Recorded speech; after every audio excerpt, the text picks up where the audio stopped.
मेरा ख्याल है कि नून लीग ने ना धज्जियाँ उड़ाने का ठेका ले लिया है। ये शर्म नहीं आती ईमान से। मैं तो यकीन करो कि बात करने के भी मूड में नहीं हूँ। इतनी गलीज हरकत और वो भी फ्लोर ऑफ द हाउस। गलाजत की आखिरी हदों को छुआ है राना तनवीर ने। आपकी आने वाली नस्लों के लिए शर्मिंदगी का बायस बनेंगे जो जुमले आपने किसी खातून के बारे में, किसी लीडर के बारे में कहे हैं। भाड़ में गई आपकी सियासत, भाड़ में गई सारी सियासत। इखलाकियात भी किसी चिड़िया का नाम होता है, कुछ देर को तो रुकते।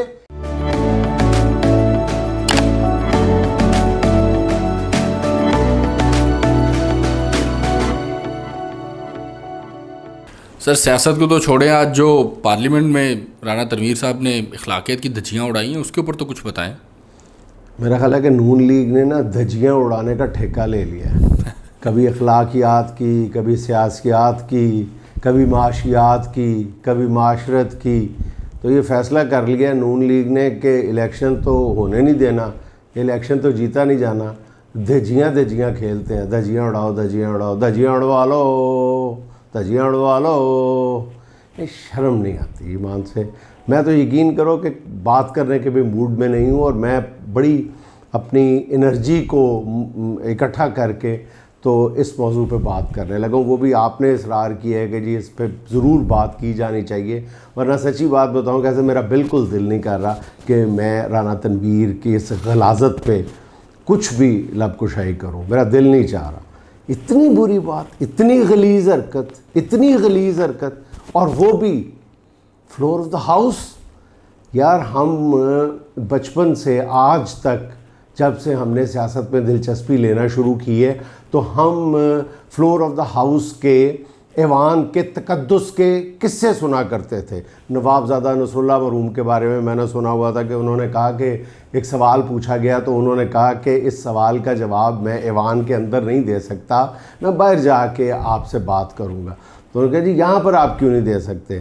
कहते कि ये जो ऐवान का तकद्दुस है ये इस बात की इजाज़त नहीं देता कि मैं यहाँ पे ये बात करूँ, बाहर कहीं चल के बात करेंगे फिर आपको इसका जवाब दे दूँगा। तो इतना तकद्दुस हुआ करता था फ्लोर ऑफ द हाउस का। लेकिन अल्लाह माफ़ करे जिनका लीडर ये फ्लोर ऑफ द हाउस कहता था कि ये हैं वो ज़राए, आप कौन होते हैं मुझसे पूछने वाले, और वो शर्म होती है या होती है। तो जिनके लीडरान ये करते रहे, ज़ाहिर है कि फिर उनके आगे से जो अरकान असम्बली हैं वो भी इसी तरह की बात करेंगे। बहुत अफसोसनाक दिन था पाकिस्तान की पार्लिमानी तारीख़ में, सच्ची बात है। मतलब पीटीआई वालों ने भी बड़े बड़े सख्त जुमले कहे हुए हैं, फ्लोर ऑफ द हाउस भी कहे होंगे, लेकिन इतने गलीज कभी नहीं, नेवर। अच्छा मैं आपको एक बात बताऊँगा, अक्सर आपने सुना होगा जी पीटीआई वाले बदतमीज़ी करते हैं, बहुत दफ़ा सुना होगा।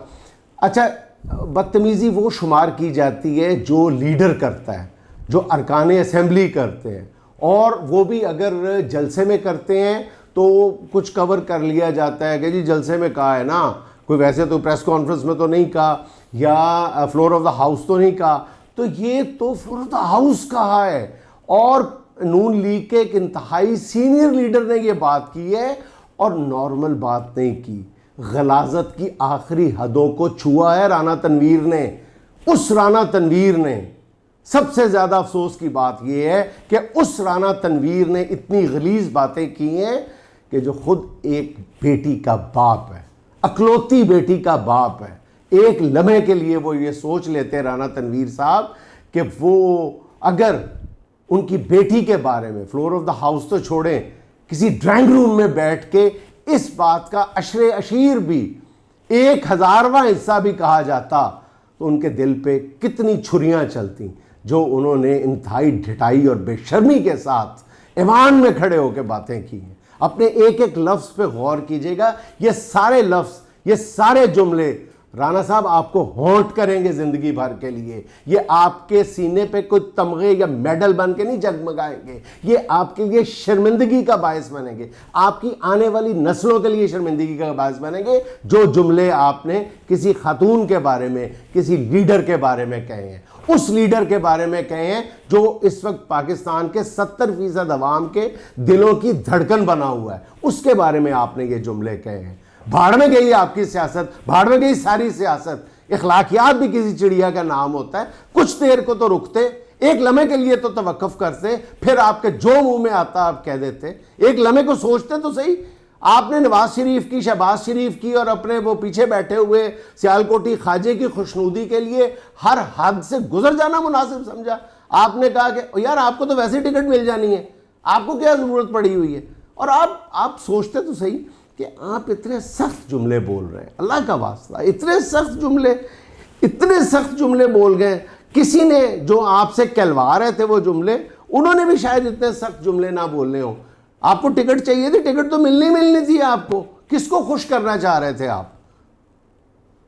वजारत मिलनी नहीं है सर, क्योंकि इन्होंने आना नहीं इक़्तिदार में। नहीं यार, मैं कहता हूँ ये वजारत से और इलेक्शन से बहुत ऊपर की बात है यार। आप हम सब भी और राना साहब भी उम्र के किस हिस्से में हैं?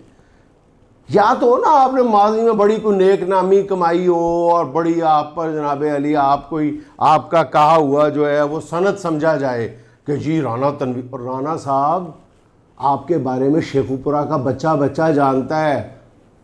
आपके वालिद जब MPA थे, अनवर दुक्की कहते थे उनको। दुक्की इसलिए कहते थे कि वो टौटी करवाया करते थे, मुबैना तौर पे वो पुलिस के टाउट थे। 1000 रुपये मुलजम से लिया, 500 अपनी जेब में डाला, 500 SHO की जेब में डाल दिया। डिप्पू हुआ करता था ये, चीनी और आटे का डिप्पू नहीं जो पीपल्स पार्टी ने रिश्वत में दिए थे, डिप्पू होता था इनका। फिर जमीनों पर कब्जे, कत्ल, एक लंबी लिस्ट ये मेरे सामने पड़ी हुई है। मतलब गुजरांवाला से इनके पास वहाँ पे कुछ 6 भाई आए अपना फैसला करवाने के लिए, ज़मीन का फैसला करवा। तो ज़मीन का फैसला इन्होंने पता क्या किया था? चुप करके पटवारी के साथ मिलके अपने हक में फैसला करा लिया था। चुप करके इन्होंने खुद ही ले ली थी, खुद ही ज़मीन ही रगड़ गए थे।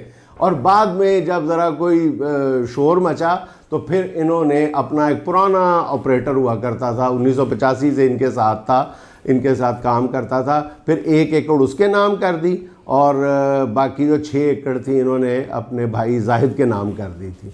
फिर और भी इनके तो कोई 20 केसें हैं कब्जे, इन पर कत्ल के केसेस हैं।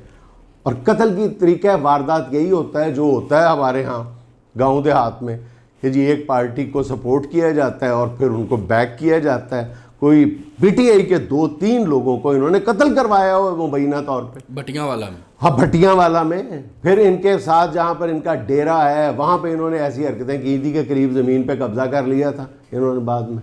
मतलब कब्जे, कत्ल, ये तो उनके बाएं हाथ का खेल है। इसीलिए तो ये नवाज शरीफ की आंख का तारा है। उनको भाते हैं ऐसे लोग जिनके वीक पॉइंट्स हों, जो इस कुमाश से ताल्लुक़ रखते हैं, उनकी तो आंख का तारा बन जाते हैं ऐसे लोग। और सर ये वज़ीर जो है वो तालीम है और यूनिवर्सिटी में कॉन्वोकेशन के दौरान इन्होंने गाली दे दी। अच्छा, ये अब गाली जो कौन, आप देखें कभी आप इमरान खान से ये तवक्को रखते हैं कि उसके मुंह से ऐसे गाली निकल जाएगी? लोग कहते हैं ना जी PTI वाले बड़े बदतमीज़ हैं, ये हैं वो हैं। जब मैं बात करने लगा था लीडर, आप मुझे बताएं जी लीडर के बारे में, इमरान खान के बारे में ये कहा जाता है कि एक तो उसने कहा था OAD मैक्सिमम, और एक बार गालिबन उसने वो तंजीम साजी का जिक्र कर दिया था जी। उसके अलावा आप मुझे कोई तीसरा चौथा वाक़या बता दें इमरान खान या PTI की टॉप लीडरशिप का जो 3-4 लीडर्स हैं उनके बारे में कि उन्होंने कभी बदजुबानी की हो, कोई बता दें मुझे। ख़ास तौर पे इमरान खान का बता दें। और आप इमरान खान की एहलिया इसलिए कि वो घर में रहती है, वो स्क्रीन पे आके यूं करके बात नहीं करती, झूठ बोलने की माहिर नहीं है बुशरा बीबी, वो अपनी बात की वजाहत नहीं कर सकती, तो आपके लिए वो सॉफ्ट टारगेट है। आपके दिल में जो आता है, जब आता है, जहाँ आता है बोल देते हो। तरदीद करने वाला भी कोई नहीं होता। आपको खुद अल्लाह के सामने तो जवाबदेही का एहसास होना चाहिए ना।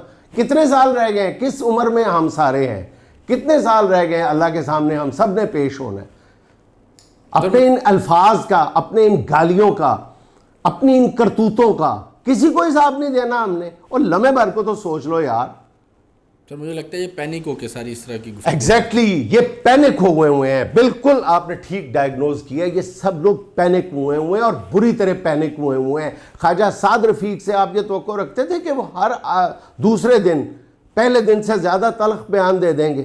ख्वाजा साद रफीक साहब देख लें, वो राना साहब देख लें, हर बंदा जो है ना वो सख्त से सख्त बयान देता है, पहले दिन से ज़्यादा बदतमीज़ी का मुजाहरा करता है, सिर्फ एक खातून को खुश करने के लिए, सिर्फ लंदन बैठी हुई सरकार को मुतमईन करने के लिए। हजूरे वाला, हम गुलाम आपकी जंग लड़ रहे हैं, आप जो हुक्म करेंगे हम उससे 100 गुना ज़्यादा जहरीली, गंदी, गलीज़ गाली देंगे, आप हुक्म तो करें। सर ये लोग ऐसी बात करके ढीली ढाली माफ़ी भी मांग लेते हैं, लेकिन फिर दोबारा शुरू हो जाते हैं ऐसी बात करना। ये अपनी आदत से मजबूर है, ये अब इनकी जबिल्लत में ये गलाजत शामिल हो चुकी है, सच्ची बात बता रहा हूँ, इनकी इंस्टिंक्ट में शामिल हो चुकी है। ये जितनी ज़्यादा गंदी गाली देते हैं उतना अपने आप को ये सेटिस्फाइड फील करते हैं, ये इस आदत से बाज नहीं आ सकते। वो जो एक था ना बंदा, वो उसको पागलपन का दौरा पड़ता था, वो एक ही बात हर वक्त कहता रहता था कि जी मैं गलेल लूँगा और चिड़िया मारूंगा, मैं गलेल लूँगा चिड़िया मारूंगा, हर वक्त 24 घंटे सोए हुए भी कहता रहता था मैं गलेल लूँगा चिड़िया मारूंगा, गलेल लूँगा चिड़िया मारूंगा। तो उसके घर वाले उसको माहिर नफ्सियात के पास ले जाते हैं, तकरीबन 6 महीने तक उसका इलाज होता है, लाखों रुपए लगते हैं। फिर माहिर नफ्सियात कहता है जी अब ये ठीक हो गया, अब इसका इलाज पूरा हो चुका है, अब ये बात नहीं करेगा। बताओ जी अब आप क्या करोगे? कहता है जी मैं शादी करवाऊँगा और फिर मेरे बच्चे होंगे, फिर उनको स्कूल दाखिल करवाऊंगा, फिर मेरे बच्चों की सालगिरह होगी, वहाँ पे तोहफे तोहफ़े आएंगे और कोई बंदा जो है वो निक्कर लेके आएगा मेरे बच्चे के लिए तोहफे में, मैं उस निक्कर का इलास्टिक निकालूंगा, गुलेल बनाऊंगा, चिड़िया मारूंगा। ये वहीं के वहीं खड़े हैं, इन्होंने इलास्टिक बनाना है, इन्होंने गुलेल से चिड़िया मारने से बाज नहीं आना, इन्होंने इन हरकतों से बाज नहीं आना। तो यार ऐसे ही अपना खून जला रहे हैं। आज की छोटी सी बात सुनाते हैं और नाज़रीन से इजाज़त चाहते हैं। ओ तकदा है भुल जांदा है, ओ तकदा है भुल जांदा है, अगला बंदा रुल जांदा है, फिर की होया जे मैं रोया, भरिया बर्तन डुल जांदा है। नाज़रीन ये था आज का वीलॉग, इंशाअल्लाह आपसे मुलाकात होगी कल। खुश रहें, खुश रखें।